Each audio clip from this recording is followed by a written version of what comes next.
Isang masarap na recipe na naman ang ating ginawa. So join me kung paano natin ginawa ang ating recipe na ito.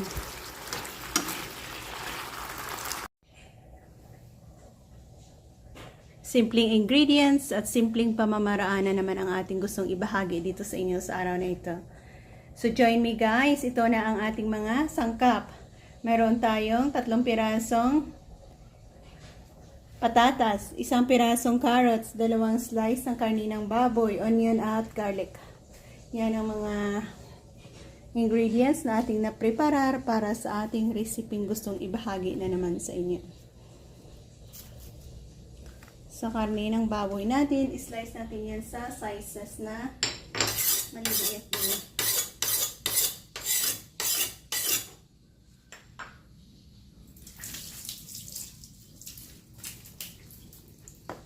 Madali, para madali lang.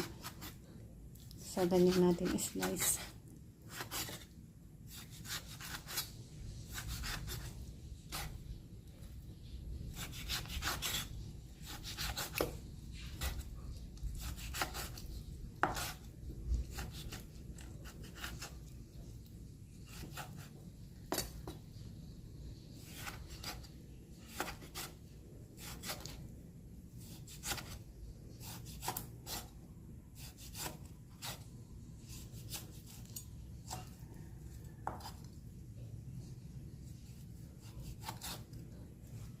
Yan.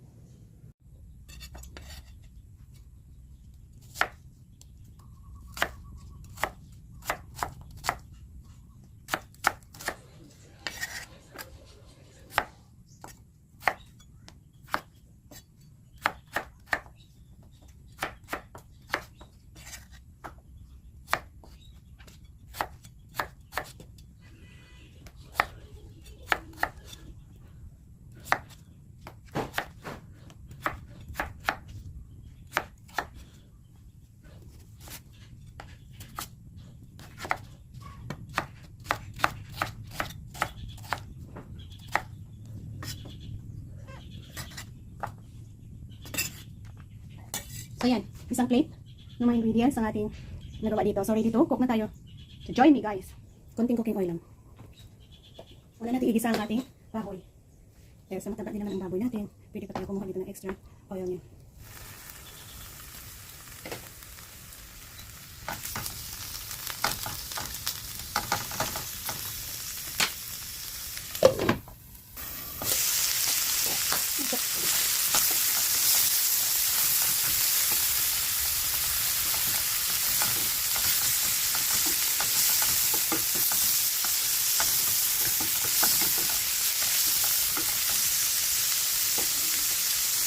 Yan natin ang garlic at onion.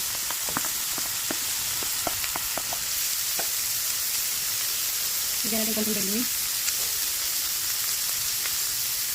At ang ating palitang doon. Tapos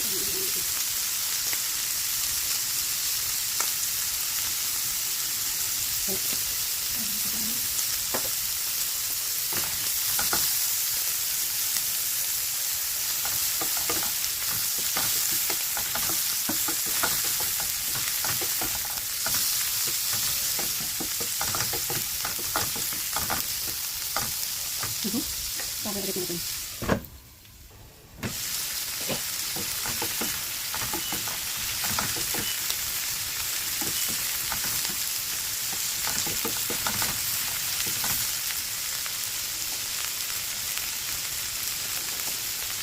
Wala tayo ng sugar.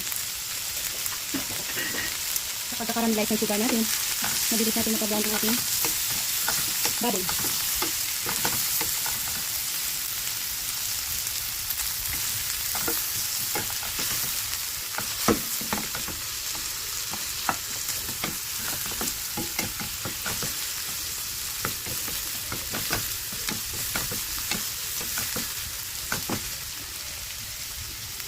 Wala tayo ng soy sauce.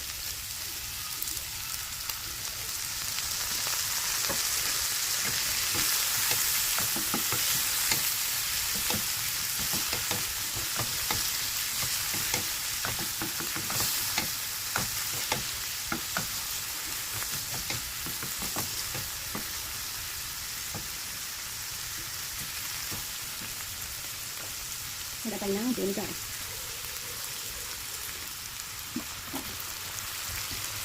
Sabi na natin saglit. Yan, few minutes. Namoy na natin ang ating vinegar. Yan tayo mag-add ng ating tubig para sa pagpapalambot yan. Yan, palambutin natin yan.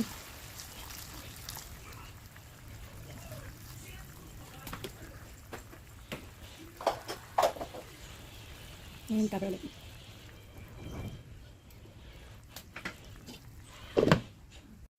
Yan, nandito na tayo sa saktong lambot ng ating baboy. Pwede na natin i-add ang ating carrots at patatas. Okay.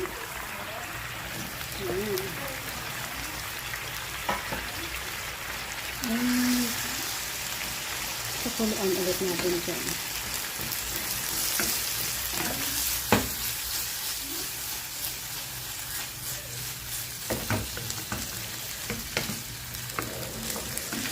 May konti ang kanyang sabaw, mag-a-add tayo ng another tubig.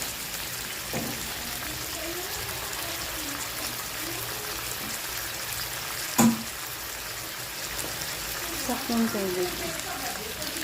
Cover and hayaan natin lumambot lahat. At masilip natin. Tikman and then adjust ang ating panlasa. Hindi pa man masyadong malambot. Ayan, hindi pa malambot. Pero sa ating karne ng baboy, sure ako malambot na ito. Ayan o, super lambot na, diba? Pati ang kanyang balat ay easy na rin. Ang abangan na lang natin ang ating carrots at patatas. Tikman. Yeah, mag-add tayo ng konting asin lang. Pero sa may soy sauce tayo kanina nilagay.